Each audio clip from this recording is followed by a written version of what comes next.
సమయం 10 అవ్వొస్తుంది. ప్రస్తుతం మనం శ్రీరూపానగర్లో ఈ ప్రాంతంలో ఉన్నాం. అంటే ఇక్కడ ప్రజలు పులి గురించిన భయం అయితే వ్యక్తం చేస్తున్నారు.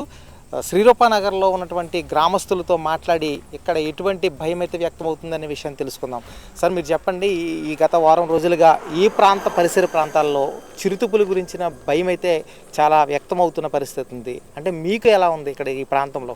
ఖచ్చితంగా మన ఫారెస్ట్ అధికారులు కూడా చెప్పారండి, ఇక్కడ చిరుతపులి సంచరిస్తుంది, మీరు చాలా జాగ్రత్తగా ఉండాలని చెప్పేసి. ఇక్కడ రూపానగరు, మహాలక్ష్మి నగరు, తర్వాత ఏమో హేమబిందు నగరు, ఇవన్నీ నియర్గా ఉన్నాయండి. అందుకు మీరు చూస్తున్నారు, ఈ అడవి అంతా కూడా అసలు ఏమీ సెక్యూరిటీ లేకుండా కనీసం ఏ కంచుకోలేదు, ఓన్లీ తుప్పలన్నీ ఉన్నాయండి. ఎప్పుడైనా ఈ పులి వచ్చి ఏమైనా అటాక్ చేద్దని భయం అయితే చాలా మంది ప్రజల్లో మొత్తం ప్రధానికం అంతా చాలా భయంతో ఉన్నారు. నా మట్టి నేను డైలీ హైవే వరకు వాకింగ్ వెళ్ళివ్వండి, జస్ట్ ఇక్కడ వరకు వచ్చి వెనక్కి వెళ్ళిపోతుంది, ఎందుకంటే ఒకళ్ళు సింగిల్గా వెళ్ళకూడదు అన్నారని చెప్పేసి. తర్వాత ఇవాళ కూడా ఒక వీడియో వచ్చిందండి, మన ఆకతాయిలు కూడా ఇందులో కొంతమంది పుకార్లు ఉన్నాయి, పుకార్లు చికార్లు చేస్తాను నమ్మొద్దని కొంతమంది అంటున్నారు. అయితే పులి అయితే నేను ఓయిన్స్లో పనిచేస్తానండి, ఓయిన్స్లో కూడా వచ్చింది. అసలు ఓయిన్స్లోకి ఎలా వచ్చిందో కూడా మాకు తెలియదు. ఆ ఊరి చుట్టూ బౌండరీ వాళ్ళు చాలా హైట్ ఉంటుంది, అక్కడికే వచ్చిందంటే ఇక్కడ రాలేదని అనడానికి మనం చెప్పలేము. ఖచ్చితంగా వచ్చి ఉండొచ్చు కూడా. మా అందరికైతే భయం అయితే అందరికీ ప్రజలకు ఉందండి. చిన్న చితక పిల్లలు, కూలి నెల పని చేసుకునే వాళ్ళు, అదరైతులు వచ్చేవాళ్ళు, అవరైతులు వచ్చేవాళ్ళు ఉంటారు. తర్వాత ఈ హైవే నుంచి ఇలా శ్రీరాంపురం వెళ్ళే వాళ్ళు కూడా ఉన్నారండి. ఇక్కడ నుంచి అనుకుని ఇంచుమించు శ్రీరాంపురం వరకు కూడా ఈ ఫారెస్ట్ ఉందండి.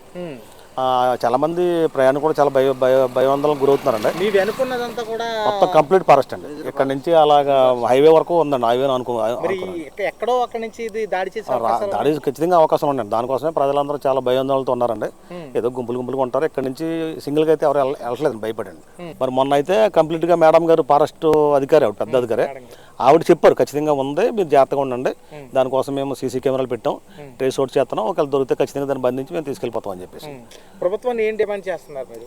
అది మా ఎమ్మెల్యే గారిని, మా ప్రభుత్వాన్ని డిమాండ్ చేసేది ఏముంటుందంటే, ఇంక అది నిజమైతే కొంచెం తొందరగా దాన్ని ట్రేస్ అవుట్ చేసి, అటవీ అధికారులకు వాళ్ళకి ఆల్రెడీ ఒక ఎక్స్పర్ట్స్ ఉంటారు కదండి, దాని ఆనబాళ్ళు, దానికి పంజా ఉంటుంది, అలాగే పట్టుకున్నాం. అప్పుడు బోన్లు, కొన్ని బోన్లు పెట్టామండి మా ఓయిన్స్లో. అలాగే ఎక్కడైతే ఫ్రెష్ వాటర్ వెళ్తుందో ఖచ్చితంగా అక్కడికి అది ఫ్రెష్ వాటర్ తాగడానికి ఫ్రెష్ వాటర్ వరకు వస్తాడండి. అలాంటివి ఏమైనా ఉంటే ఐడెంటిఫై చేసి అక్కడ బోన్లు పెట్టి, బోన్లు కుక్కను పెడితే కుక్కను ఎక్కువ తింటుందని ఒక కుక్కను పట్టుకోదండి, కుక్కను సంపద అదే. దానికి కుక్కనే దానికి ఆహారం వేయటం కదండి, అదొక సెపరేట్ బోన్లో ఉంటుంది. ఇది ఎప్పుడైతే ఇది అటాక్ చేసిందో ఇది ఆల్రెడీ క్లోజ్ అయిపోద్ది, అది సేవ్ అవుతుంది. కుక్కను పట్టుకోదు, మేకనే పట్టుకోదు. అది దాని యొక్క అరుపులు బట్టి ఇది దాన్ని క్యాచ్ అనేది వస్తుందని మనం గవర్నమెంట్కి మన రెమెడీ ఏం చెప్పండి. ఎందుకంటే గవర్నమెంట్కి ఎలా పట్టుకోవాలో, ఎలా ఏం చేయాలో అనేది గవర్నమెంట్కి అంతా తెలుసు. ఎందుకంటే పెద్ద పెద్ద చదువుకున్న ఐఏఎస్లు, ఐపీఎస్లు వాళ్ళు ఉన్నారు. ఇప్పుడు అలాగే ఇప్పుడు ఐఎఫ్ఎస్ మా మేడం భరణి గారు కూడా, ఆవిడ కూడా ఏదో మన వీడియో ఒకటి రిలీజ్ చేసి మా గ్రూప్లో ఒకటి పెట్టారండి. సో ఆనమాళ్ళు అయితే ఉన్నాయి ఖచ్చితంగా. అంటే ఆవిడ రిలీజ్ చేశారంటే అఫీషియల్గా రిలీజ్ చేశారు. సో దాని గురించి అయితే మేము భయపడుతున్నాం, మా ప్రాంతవాసులందరూ కూడా భయపడుతున్నారండి. సో మేము రిక్వెస్ట్ చేసేది ఒకటేనండి, దాన్ని త్వరగా పట్టుకొని ట్రేస్ చేస్తే మాకు సంతోషం, మేము హ్యాపీగా ఉండగలమండి. అందులో ఇదంతా ఈ రోడ్డు అంతా శ్రీరాంపురం వరకు అప్ టు 4 కిలోమీటర్స్ వరకు అంతా ఫారెస్ట్ అండి. ఇది మీరు చూస్తున్నంత ఫారెస్ట్, ఇది జస్ట్ ఇది ఫారెస్ట్, ఇది మేము అంతా రెసిడెన్షియల్ ఏరియా, జనాలు సంచరించే ఏరియా. అది మీకు తెలుసు కాబట్టి దాన్ని బట్టి చర్యలు తీసుకుంటే ఎంత త్వరగా దాన్ని సింగిల్ రోడ్. అవునండి, ఎందుకంటే మీరు చెప్పినట్టుగా ట్రాన్స్పోర్టేషన్ కూడా ఏముండదండి. రాత్రిపూట వస్తే అందరూ నడుచుకుంటూ రావడం తప్ప, ఇది దాటితే చాలా కష్టం అండి ఇటువైపు. సో దానికి తగ్గట్టుగా ఏదన్నా త్వరగా చర్యలు తీసుకుంటే సంతోషం ఉండదు. యాక్చువల్గా చెప్పాలంటే పులి ఉందని అందరూ భయపడుతున్నారు.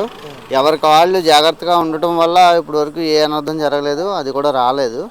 ఒకవేళ వచ్చినా కానీ ప్రజలు కూడా అప్రమత్తంగా ఉంటూ ఉండాలండి. ఒకళ్ళిద్దరు వెళ్తున్నారు.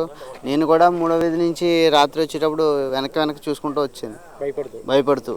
ఎందుకంటే చెప్పలేం కదండి, ఆ అటాక్ చేసిన తర్వాత మన చేతిలో ఏముండదు. అందువల్ల అప్రమత్తంగా ఉండాలి, ఆదమర్పుగా ఉండకూడదు. ప్రజలు కూడా గవర్నమెంట్ మీద భారం వేయకూడదు, ఎవరి కాళ్ళు అప్రమత్తంగా ఉండాలి. ఏదన్నా ఉన్నా కానీ వెంటనే సమాచారం తెలియజేస్తే గవర్నమెంట్ తగిన చర్యలు తీసుకోవడానికి కూడా వాళ్ళు ముందుకు వస్తారు. అమ్మ, ఏంటి ఇక్కడ భయం అయితే వ్యక్తమవుతుంది, పిల్లల్ని ట్యూషన్ పంపించడానికి కూడా తల్లిదండ్రులు భయపడుతున్నారు, మీరేమంటారు?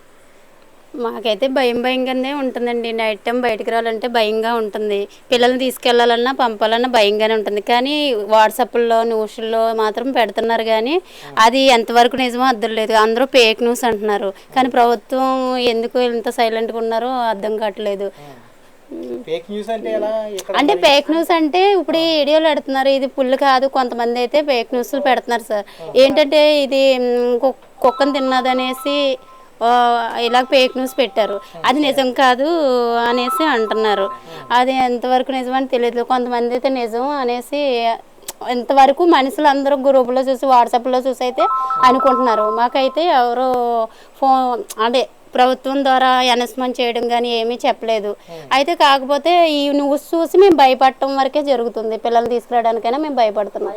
మాకు భయం వేసేస్తుంది. అయ్యే మళ్ళీ న్యూస్లో చూసి భయం వేస్తుంది. ఫేకో రియలో తెలియట్లేదు. మరి దాన్ని పట్టుకోవాలని చెప్తున్నాం. మా మమ్మీ మీరు ఇక్కడ ట్యూషన్ నడుపుతున్నారు కదా, ఈ పులుగు గురించిన భయం అయితే వారం రోజులుగా వెంటాడుతున్న పరిస్థితి ఉంది. 6 గంటల తర్వాత పిల్లలకు ట్యూషన్ పంపించొద్దని కూడా అధికారులు చెప్పారు. ఏంటండి ఇక్కడ పరిస్థితి ఏంటంటారు? ప్రస్తుతం అయితే పులి ఉంది అనే విషయం నిజమే, కానీ అది ఎంతవరకు నిజం అనేది మా వరకు తెలీదు. ఎందుకంటే ప్రభుత్వం వారు అలాంటి దండోరా వేయించడం కానీ ఇలాంటి పనులు ఏమీ చేయలేదు. కేవలం వాట్సాప్ మెసేజ్ల ద్వారా మాత్రమే తెలుస్తుంది మాకు. కానీ ఫోన్ లేని వారి పరిస్థితి ఏంటనేది అయోమయం తెలీదు. కానీ ఈ భయం వల్ల పిల్లల్ని బయటకు పంపించడానికి కానీ బయట ఆడుకొనివ్వడానికి కానీ అనుమతించట్లేదు పేరెంట్స్. కానీ ట్యూషన్కి ఏంటంటే వస్తున్నారు. అది ఎప్పుడంటే 7 లోపు వాళ్ళ తల్లిదండ్రుల సమక్షంలో మాత్రమే వాళ్ళని పంపడం జరుగుతుంది ఇంటికి. ఇంతకు ముందైతే అలా లేదు. వాళ్ళే 8:30 వరకు ఉండి వాళ్ళే వెళ్ళేవారు. ఇప్పుడు అలా లేదు. వీళ్ళు వచ్చి తీసుకెళ్తే తప్ప పంపడానికి మేము కూడా భయపడుతున్నాం. కొంతమంది అయితే రావడం కూడా మానేశారు పులి గురించి భయపడి. సో ప్రభుత్వం వారు తీసుకోవాల్సిన చర్యలు త్వరగా తీసుకుంటే తప్ప ఏంటి అనేది పరిస్థితి చెప్పలేము. ఇప్పటివరకు మనుషుల మీద కానీ పెంచుకునే జంతువుల మీద కానీ ఎలాంటి దాడి చేయలేదని అధికారులు చెప్తున్నారు. ఇన్ కేస్ వాటికి కావాల్సింది దొరకకపోతే అవి ఊర్లోకి వస్తే పరిస్థితి ఏంటనే భయం మాకుంది. కాబట్టి అధికారులు తొందరగా చర్యలు తీసుకుంటే తప్ప మేము ముందులాంటి లైఫ్ లీడ్ చేయగలమనే ఇదైతే మాకు లేదు.